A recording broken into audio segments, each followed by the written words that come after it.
Hey guys, how you doing? Welcome to RIO Tube Reef, Saltwater Aquarium Care. Don't forget to check out the video description for all the products I use and links to where you can get them. I get most of my stuff on Amazon because it's a little cheaper. Oh, by the way, don't forget to check out the website that I started a couple months back. Get more content. I'm going to be slowly moving all the videos I've ever done over to it. So it'll be a one-stop shop for products that I use and tutorials on saltwater aquarium care. It's going to be awesome. saltwatertankcare.com. That's in the link of the video description as well, along with the first post in the comments section. So I'm going to start gearing videos more towards beginners in the saltwater tank hobby. And this is a return pump. And basically what a return pump does is it returns water back to your fish tank. It's part of the filtration process.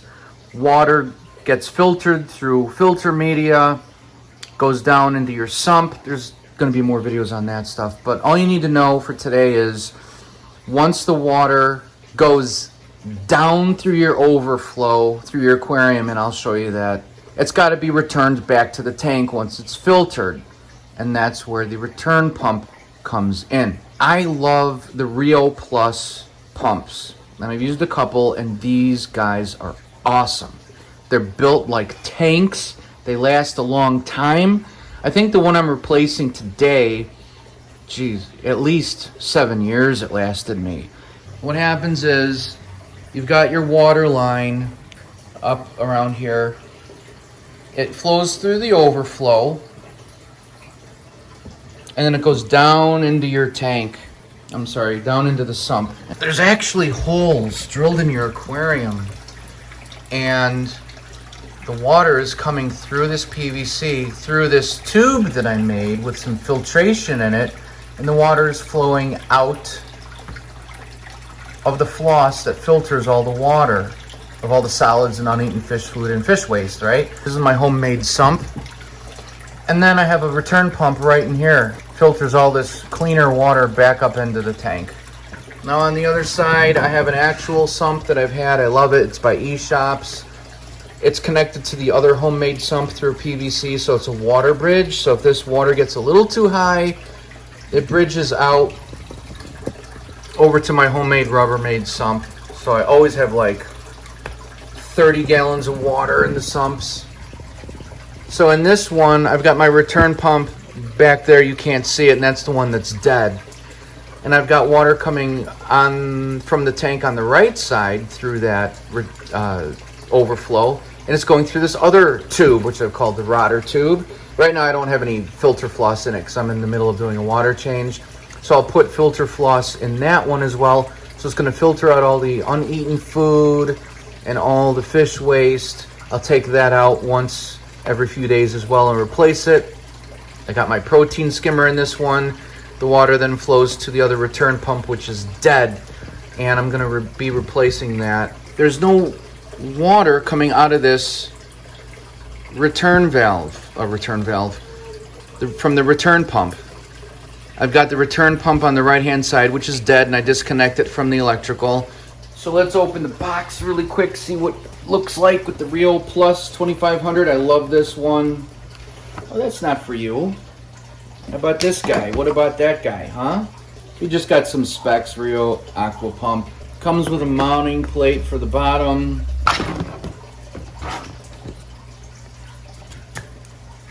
Hey, slide it in there, put that back on. This is the RIO PLUS 2500. It's gonna come with accessories, which are pretty cool. This, so you know, if you wanted to put this on here, you can aim it around. I used to have one of these in my sump on the side to blow away the detritus, which is the fish waste. Got these suction cup guys. I'm not going to use these. You can just put them in here so it can suction cup to the bottom of your sump. I'm not going to use that. It's got one of these strainers on it. You can take this off. You can put the strainer on the front, which is pretty cool if you want to have it in your aquarium. You know, some kind of return pump inside the aquarium so the fish don't get sucked into this because it will suck them in and nail them instantly. Death. It's got a nice flow valve so you can control the flow of it. If it's returning water too quickly, you can turn it down a bit. That's pretty cool. Goes right on the top. I'm not going to be using that. All right, all I need to do is connect the tube to the top of this guy. The water is going to get sucked in from the sump, and it's going to get blown right back up to the tank through tubing. So I don't need any of these accessories. But just so you know, got a lot of cool things here. I'll keep this stuff in the box in case I ever want to use it or do something with it. But so it's a constant cycle. Water is going to come down through the overflow into your sump and get filtered. And then once the water is filtered, it's going to get sucked up from your sump, which is the mini aquariums I showed you at the bottom, and it's going to get pushed right back up to the tank. The other option for saltwater aquarium filtration would be to use a canister filter. You can check out a video on canister filter setup. I like canister filters, but the only thing I put in them is the filter floss. I don't deal with the stupid ceramic rings or any of that garbage because it just holds onto the fish waste and the uneaten fish food, and then that stuff decays and rots, and then you're going to have nitrate problems in your tank, so you don't want that. So this is the replacement going in now. I highly recommend these. I was looking around at, like, you know, Marine Depot and, you know, other places. I gotta tell you, man, return pumps are not cheap. This was like 60 bucks, and they last 7 years at least. And the other return pumps I was looking at was like $500, $600. I'm like, you're out of your damn mind on Bulk Reef Supply and Marine Depot. Give me a break, dude. 500 bucks for a damn return pump? Not saying they're not worth it, but check it out. I got something for 60 bucks. And this is the high-end, powerful one, all right? These are beasts, and they last, and they're built well, and they're solid, heavy, quiet. So go with this, man. Save the money. I recommend these. Check out the video description. If you're looking for a great return pump, I'd go with these. Thanks for watching. So this is all I've ever used. Subscribe, give the video a like. I'll see you guys next time.